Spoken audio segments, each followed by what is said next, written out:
Setelah kami mendapat restu dari Mami, aku mengira segalanya akan menjadi lebih mudah. Aku membayangkan kami akan larut dalam kemesraan yang selama ini tertahan, merayakan cinta yang akhirnya direstui. Justru sebaliknya. Mas Al menarik sebuah garis yang lebih tegas. "Sheila," katanya malam itu, nadanya lembut namun tak terbantahkan. "Restu ini bukan tiket untuk kita melanggar batas, ini amanah." Kami sepakat untuk berpuasa, menjaga batasan dengan lebih ketat dari sebelumnya. Cinta kami, katanya, terlalu berharga untuk dinodai oleh nafsu sesaat. Pertemuan kami kini hanya diisi oleh tatapan rindu yang tertahan, diskusi panjang tentang visi hidup, dan rencana-rencana masa depan yang kami bangun bata demi bata. Ini adalah ujian ketulusan yang, meski jujur terasa berat bagiku, diam-diam aku yakini akan mempermanis ikatan kami nanti. Di tengah puasa itulah, keputusanku untuk memeluk Islam akhirnya bulat. Ini bukan keputusan instan, ini adalah hasil dari pengamatanku selama berbulan-bulan terhadap keteguhan dan cara Mas Al menghormatiku. Suatu sore, dengan hati berdebar, aku memberanikan diri. "Mas, aku siap," kataku. "Aku sudah mantap. Ajari aku mengucap 2 kalimat syahadat." Aku mengharapkan senyum lebar atau pelukan hangat, tapi yang kuterima adalah keheningan dan tatapan matanya yang menembus tajam hingga ke ulu hati. Dia tidak langsung mengajariku, dia justru mundur selangkah saat aku mencoba mendekat. "Sayang," tanyanya lembut namun penuh bobot, "kamu memeluk Islam karena apa?" Aku memandangnya lekat, mataku mulai berkaca-kaca.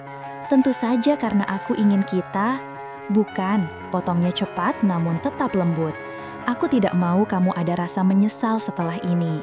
Ini bukan sekedar berganti KTP atau syarat agar kita bisa menikah.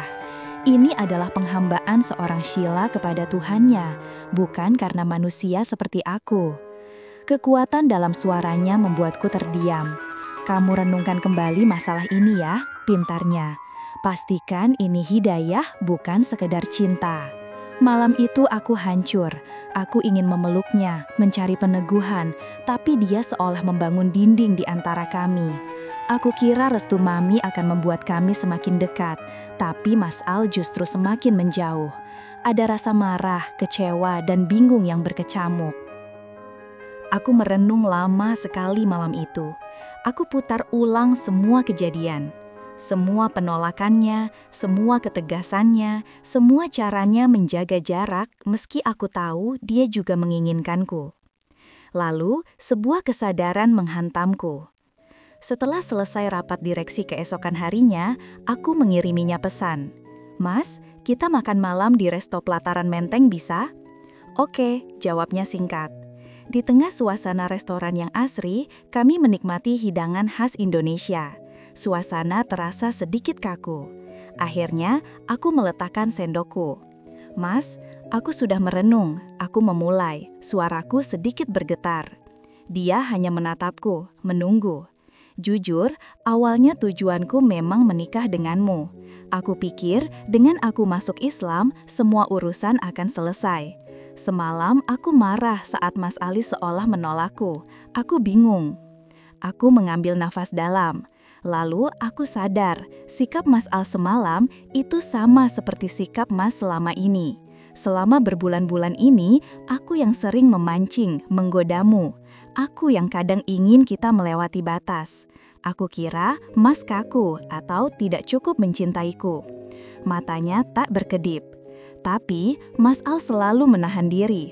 Dulu aku tidak paham, sekarang aku paham. Air mataku mulai menggenang, tapi aku menahannya. Mas Al bukan menahan diri demi Mas Al. Mas Al menahan diri demi aku. Mas Al menjaga kehormatanku, bahkan dari diriku sendiri yang kadang lalai.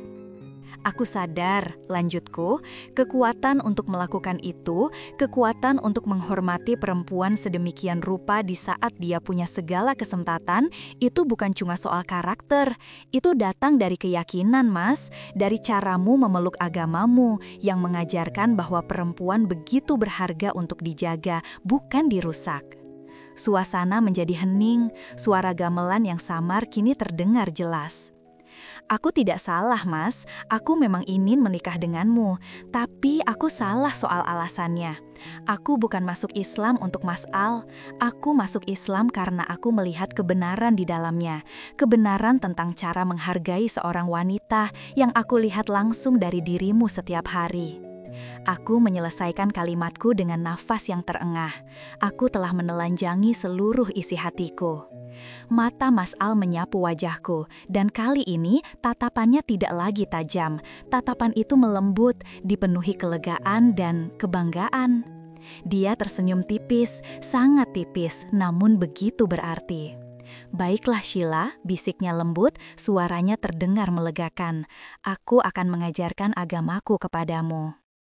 Waktu berlalu, hari di tengah kemegahan Masjid Istiqlal, di bawah kubah raksasa yang seolah menjadi saksi langit, aku mengucapkan 2 kalimat syahadat dengan suara mantap dan jernih. Sheila Al-Zahra Wijaya. Itulah namaku kini, dan ini adalah hari kelahiranku yang sesungguhnya. Al dan Mami bersimpuh di sampingku, menjadi saksi bisu dari kelahiran kembali spiritualku. Mami menggenggam tanganku erat, air mata haru mengalir di pipinya, air mata seorang ibu yang ikhlas melepaskan putrinya demi kebahagiaan sejati. "Ini jalanmu, Nak," Mami bangga, bisiknya, suaranya tercekat. Sejak hari itu, hubungan kami tak lagi menjadi rahasia.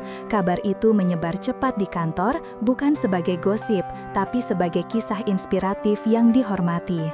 Prosesi lamaran pun dilangsungkan, di mana Al, didampingi oleh paman dan bibinya dari kampung, secara resmi memintaku dari Mami. Pertemuan 2 dunia yang begitu berbeda, namun direkatkan oleh ketulusan. Belajar menjadi Sheila Muslimah. Hari pertama aku memeluk Islam adalah tantangan yang tidak mudah dan jujur saja sedikit memalukan. Aku mulai dengan belajar berwudu. "Pelan-pelan Sheila, airnya jangan terlalu besar." Mas Al membimbingku di wastafel dapur Mami. Ia menahan senyum melihat gerakanku yang canggung. "Niat dulu, lalu cuci tangan 3 kali, jangan buru-buru." Aku mengangguk, mencoba mengingat urutan rumit membasuh wajah, tangan, mengusap kepala, telinga, hingga kaki. Aku sering lupa bagian telinga, atau malah membasuh tangan kiri dulu, padahal seharusnya kanan. "Mas, kenapa harus 3 kali?" tanyaku, frustrasi. "Agar bersih sempurna sayang, Allah suka kebersihan, dan ini bagian dari adab. Nanti kamu akan paham, setiap gerakan punya makna, bukan sekedar ritual," jawabnya lembut. Setelah wudhu, tantangan yang lebih besar menanti, sholat.